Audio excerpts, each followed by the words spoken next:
Good morning বন্ধুরা, এই যে দেখো সকালবেলা পুজো হয়ে গেছে। আজকে শনিবার আর হচ্ছে শিবরাত্রির আগের দিন। আজকে তো নিরামিষ, আর আমি নিরামিষ কি রান্না করি সারাটা দিন সেটাই তোমাদের সাথে শেয়ার করব। আর আজকে যাব শিবরাত্রির বাজার করতে, সেটাই তোমাদের সাথে শেয়ার করব। বন্ধুরা তোমরা ভিডিওটা দেখতে থেকো।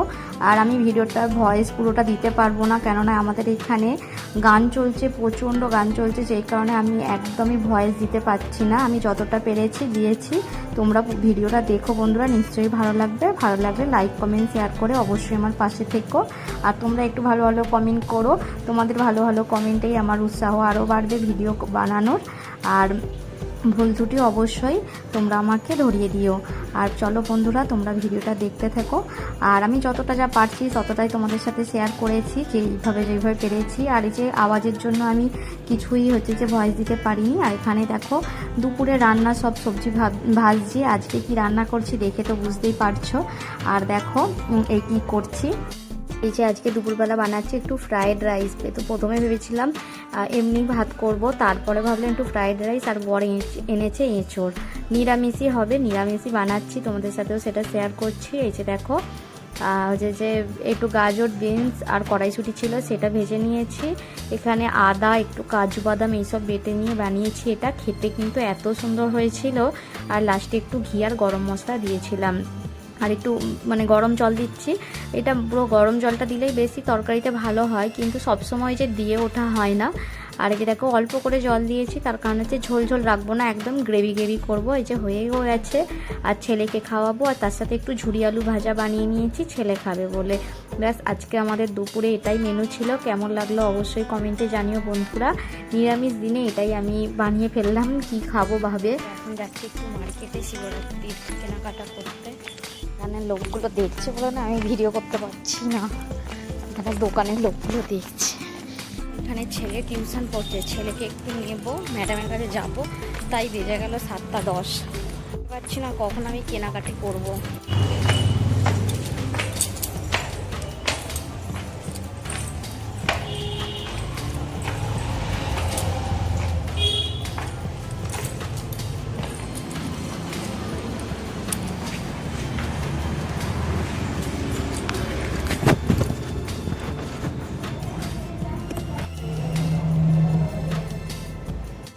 আসছে ম্যাডাম দিয়েছে, আমি বলেছি, অনেক কমপ্লেন করেছি, স্কুলে বদমাইশি করে, পড়াশোনা করে না। বলেছি ম্যাডাম কালকে সকালবেলা পড়াবে, সকালবেলা আচ্ছা করতে রাত ধুলাই হবে।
দেখো বন্ধুরা বাজারে গিয়েছিলাম, কী কী কিনে নিয়ে এসেছি।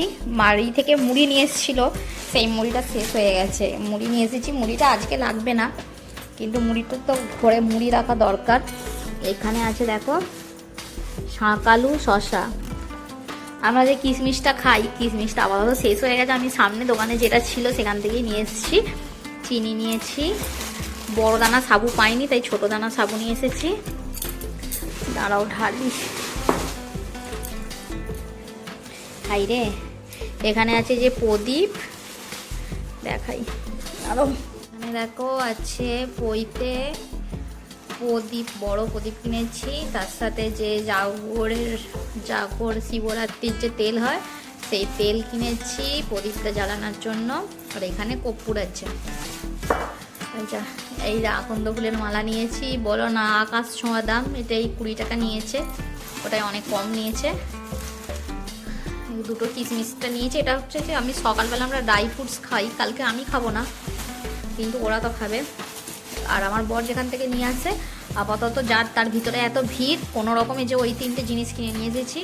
আর ফল কি কিনবো রে বাপরে, ফলের দাম শুনে আমার মাথা টাথা ঘুরে গেছে। এখানে কুল নিয়েছি, আঙুর নিয়েছি, কলা দেখছিলাম, কলাকে 20 টাকা দাম বলেছে। আর যে তুমি রাখো, আমার চাই না। আমি যেটা ফল কিনে নিয়েছি 4টে, আর একটা ফল আমার সকালবেলা আমার বরতে পাঠাবো বাজারে, নিয়ে এসে দেবে। আর আজকে আমি আর পারিনি, কারণ ছেলের পড়তে বসতে হবে। কালকে সকালবেলা ছেলের ম্যাডাম পড়াবে, আবার ওর কিছু পড়া আছে, সেগুলো শেষ করাবো বলে আমি তাড়াহুড়ো করে করে চলে এসেছি। আর নিয়েছি এই যে মিষ্টি নিয়েছি, দুধ, দই, ওইগুলো কালকে সকালবেলা আসবে।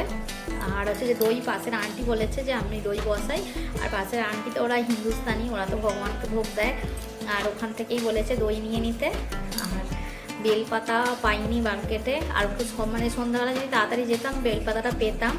বেলপাতা মানে আমার যেতে যেতে 8:45 বেজে গেছে, যে কারণে বেলপাতাটা পেলাম না। আর বেলপাতা বলেছে পাশের আন্টির যে কাজ করতে আসে যেই আন্টিটা, ওই আন্টিকে ফোন করে বলে দেবে আসার সময় বেলপাতা নিয়ে আসতে, তাহলে আন্টি আমাকে একটা দিয়ে দেবে। আমিগুলো আমার একটা হলেই হয়ে যাবে। আর আমি সেইভাবে উপোস করে আমি সেইভাবে পুজো করি না, মানে উপোস বলে নির্জলা উপোস থেকে ওইসব কিছু নয়। আমি এমনি পুজো করি, পরিচয় করে খাওয়া দাওয়া করি, ভাত মুড়ি এইসব খাই না, মানে কিছু খাই, খেয়ে নিই। আমি না খেয়ে থাকতে পারি না, আমার খুব শরীরের প্রবলেম হয়। তার মধ্যে আমার এখনও শরীরের প্রবলেম হচ্ছে, আমার খুব পেটে ব্যথা হচ্ছে। আমার মানে অপারেশন হয়েছিল যে গলব্লাডারে, তারপর থেকে আমার অতিরিক্ত অ্যাসিডিটি হয়ে গেলে অপারেশনের জায়গাটা মানে হাঁটা চলা করলে যেন মনে হবে এখনও অপারেশন হলে যেরকম ব্যথা, সেই ব্যথাটা অনুভব করতে পারি। মানে এরা 4-5 দিন হয় ব্যথাটা, তারপরে কমে যাবে। আবার যখন অতিরিক্ত অ্যাসিডিটি হবে পেট পুরো ফুলে যাবে, পেটের মধ্যে যা খাবো বমি হয়ে যাবে, এরকম হবে। তারপরে ওইটা কমে যাবে, কমে যাওয়ার পর ওই জায়গাটা ব্যথা হয়ে থাকবে। এখন 4-5 দিন ব্যথাটা, তারপরে আস্তে আস্তে অ্যাসিডিটির ওষুধ খেলে কমে যায়। আর অতিরিক্ত অ্যাসিডিটি হয়ে যাচ্ছে, যা খাই না খাই সবেতে অ্যাসিডিটি, কী করে বাঁচবো জানি না এই বয়স। মানে আর কি করে যে এখনও 40-50 যাবো তাও জানি না, কত দূর যাবো, কি 35-40ও যেতে পারবো কি জানি না। তার আগে যে অবস্থা খারাপ হয়ে যাচ্ছে। এইগুলোই কিনে নিয়ে এসেছি। মধু কিনতে ভুলে গেছি, জানো না, মধুটা শিব ঠাকুরকে যে লাগানো হয় শেষ হয়ে গেছে, আমি দেখিনি, যাই হোক কিনতেও ভুলে গেছি।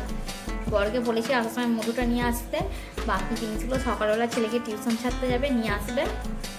আর সকালবেলা পুজো করবো, ঠাকুরকে পুজো করে কিছু খাবো, মানে সাবুটা ভেজানো টেজানো কিছু খাবো বা ফল টল কিছু খাবো। তারপরে সন্ধ্যাবেলা পুজো করে তারপরে খাইয়ে নেবো, পরোটা মরোটা যাই হোক করে খেয়ে নেবো, রুটি পরোটা যাই হোক খেয়ে নেবো, নাহলে আমি থাকতে পারবো না, আমাকে হসপিটালে ভর্তি করতে হবে তারপরে। আর বন্ধুরা আজকে এইগুলোই কেনাকাটি করেছি। এখনও রাত্রিরে রান্না করবো একটু আলু চচ্চড়ি, যেহেতু নিরামিষ, আলু চচ্চড়ি আর একটু রুটি করে ফেলবো ভেবেছি। আর চলো বন্ধুরা, তোমরা কে কে আমার মতো এইরকম উপোস করো, মানে শরীরের প্রবলেমের জন্য কোনো কিছু করতে পারো না, কে কে অবশ্যই কমেন্টে জানাও, ভুলো না একদম। আর চলো এখনের মতো আসি। আর